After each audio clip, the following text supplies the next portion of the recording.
Hello বন্ধুরা, তোমরা কেমন আছো? আশা করছি ভালো আছো। এখানে আমি কড়াইয়ের মধ্যে হাফ লিটার দুধ নিয়ে নিয়েছি। দুধটাকে একটু জাল দিয়ে রেখেছি। এখানে 1 লিটার দুধ আমি শুকিয়েছি, একটু শুকিয়ে হাফ লিটার করেছি। এটাকে এখন একটু জাল দিয়ে নিতে হবে। এটা ঘন করে জাল দিয়ে নিতে হবে। আর তার সঙ্গে আমি এখানে 1 মুঠ মতো চাল নিয়েছি, গোবিন্দভোগ চাল। আমি একটু ফিরনি বানাবো আজকে, আম দিয়ে ফিরনি বানাবো। তো এই চালটাকে পরিষ্কার করে ধুয়ে নিতে হবে যাতে কোনো নোংরা না থাকে। নিয়ে একটু সময় ভিজিয়ে রাখতে হবে, মোটামুটি 10 মিনিটের মতো ভিজিয়ে রাখতে হবে। ভিজিয়ে এটাকে ব্লেন্ড করে নিতে হবে। তো চালটাকে একটু ভিজিয়ে দিলাম। এখন দুধটাকে জাল দিয়ে নিই ভালো করে। দুধটা জাল হয়ে দেখো মোটা সর পড়ে গেছে, একদম কতটা সর পড়ে গেছে। তো এটাকে ভালো করে জাল দিয়ে নিতে হবে। এই সরটাকে ভেঙে দিয়ে সুন্দর করে জাল দিতে হবে। আমি একবার 1 লিটার দুধকে আমি হাফ লিটার করেছি। এখন এটাকে একটু জ্বালিয়ে নিয়ে এর মধ্যে চালটাকে ভিজেছে নাকি দেখি, চালটাকে বেটে নিতে হবে। আমি এখানে একটা আম নিয়েছি, এটা যে হিমসাগর আম। তো এই হিমসাগর আমটাও মিষ্টি বেশি, যার জন্য এই আমটা দিয়ে বেশ ভালো হবে। তো আমি আমটাকে কেটে ছুলে একটু ব্লেন্ড করে নেব। প্রথমে আমি চালটাকে একটু ব্লেন্ড করে নেব, এই যে ভিজিয়ে রেখেছিলাম।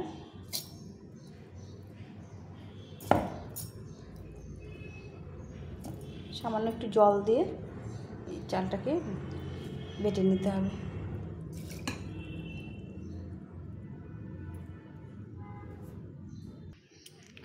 চালটাকে এরকম আধা ভাঙা করে নিতে হবে, একদম ফিনিশ করা যাবে না। তো আমি এখানে এই চালটাকে ভালো করে বেটে নিয়েছি।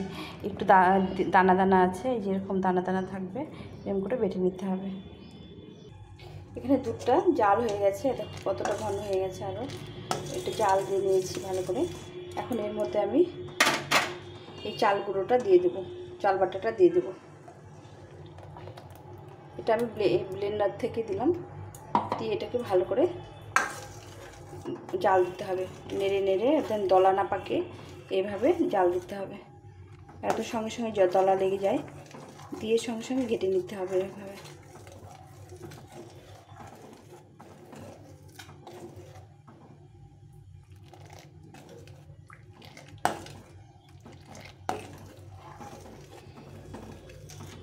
বন্ধুরা, আমার রেসিপিটা তোমরা সম্পূর্ণ দেখার চেষ্টা করো। যদি ভালো লাগে তাহলে লাইক কমেন্ট শেয়ার করো।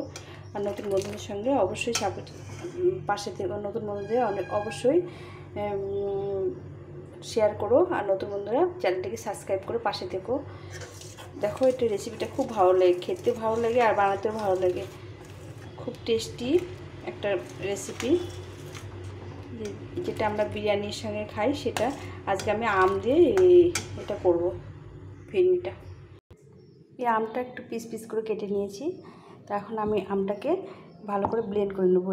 এই যে জারের মধ্যে আমি ইয়েটা করেছিলাম, চালটা বেটেছিলাম, তার মধ্যে দিয়ে এটা ব্লেন্ড করে নেব ভালো করে। আমের পাল্পটা বের করে নিয়েছি, এটা একদম মিহি করে নিয়েছি, এটা ছাকতে হবে না। তো এখান থেকে আমি 1 চামচ মতো উঠিয়ে রাখবো।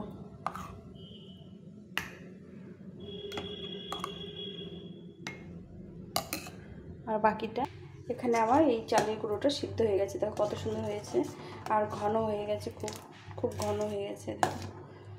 এর মধ্যে এখন আমি পরিমাণ মতো চিনি দিয়ে দেবো। এই যে এখানে এতটা চিনি নিয়েছি, হাফ বাটি মতো। এখানে 1 লিটার দুধ আছে, সেই হিসাব করে আমি চিনিটা দিয়ে দিলাম। তো চিনি দিয়ে আবার এটাকে ভালো করে একটু জ্বালিয়ে নিতে হবে। এটা খুব টেস্টি হয় খেতে। আর তোমরা অনেকে ফিরনি খেয়েছো, আজকে আম দিয়ে করবো। কেমন লাগবে সেটা তোমরা অবশ্যই জানাবে। তোমরা বাড়িতে ট্রাই করো এভাবে করে ফিরনি করার জন্য। এটাকে ভালো করে জ্বালিয়ে নিতে হবে।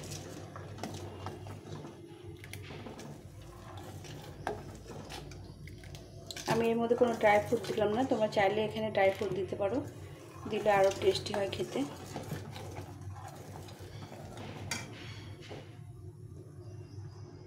তো এখন ভালো করে চিনিটাকে ভালো করে জাল দিয়ে নিতে হবে। চিনিটা জাল হয়ে গেছে। এখন আমি এই আমের পাল্পটা দিয়ে দেবো এর মধ্যে। এখানে একটা আম আছে, কালারটা এত সুন্দর হয় আর খেতেও খুব টেস্টি হয়। এটা দিয়ে ভালো করে জ্বালিয়ে নিতে হবে। আমি আমের মধ্যে একটু জল দিইনি, যার জন্য এটা এতটা ঘন হয়েছে। তোমরা চাইলে ছেঁকে নিতে পারো, আমি ছাঁকিনি, এইভাবেই দিয়ে দিলাম, কেননা একটু চালগুলো দানা দানা আছে, খেতে ভালো লাগবে। ভালো করে এটাকে মিশিয়ে নিতে। আমি এখানে কয়েকটা এলাচের দানা বের করে নিয়েছি, এটা আমি হামলদিস্তে একটু গুঁড়ো করে নেব। তো এখানে গুঁড়ো করে নিয়েছি, তোমরা চাইলে দিতে পারো, নাও দিতে পারো, একটা ফ্লেভার ভালো হয় এই এলাচের গুঁড়ো দিলে, যার জন্য এটা দেওয়া। এই যে গুঁড়োটাকে ভালো করে মিশিয়ে নিতে হবে। এটা হয়ে এসছে, দেখো কতটা লোভনীয় হয়েছে, ভীষণ সুন্দর লাগে এইভাবে ফিরনি বানালে।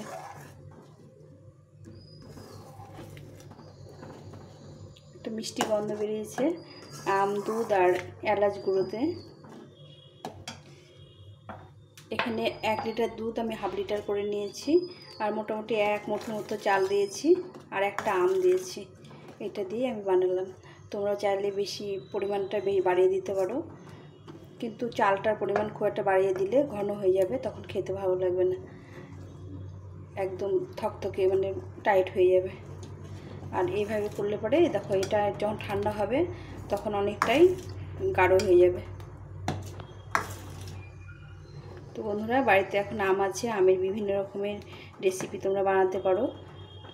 আমি তো অনেক রকম রেসিপি বানাই। আমার গাছের আম এখনও পাকেনি, এটা বাজার থেকে নিয়ে এসে হিমসাগর আম। হিমসাগর আমটা সবচেয়ে বেশি মিষ্টি আর স্বাদ বেশি, যার জন্য এই হিমসাগর আমটা প্রথমের দিকে এই হিমসাগর আমটাই ওঠে, তারপরে অন্য অন্য আম, আম্রপালি, অন্য অন্য আমগুলো পরে ওঠে। তো প্রথম অবস্থায় আমি করছি বলে আমি হিমসাগর আম দিয়ে করলাম। তো আমার গাছে আম্রপালি হয়েছে, তো সেগুলো যখন পেকে যাবে তখন আবার একবার তোমাদের সঙ্গে করব। আর তোমাদের নিমন্ত্রণ থাকলো আম পাকলে সবার জন্য, আমি তোমাদের জানিয়ে দেবো। আমার গাছের আমটা একটু শেষের দিকে পাকে। তো এইভাবে আমি ফিরনিটা বানিয়ে নিলাম। একদম হিটটা কমে দিয়ে বানাতে হবে, যাতে হিটটা বেশি না হয়, তাহলে আস্তে আস্তে এটা শুকিয়ে যাবে।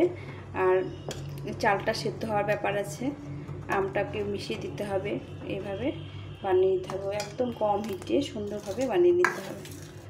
এটা আমার হয়ে গেছে, এখন আমি এটাকে বাটিতে উঠিয়ে দেবো।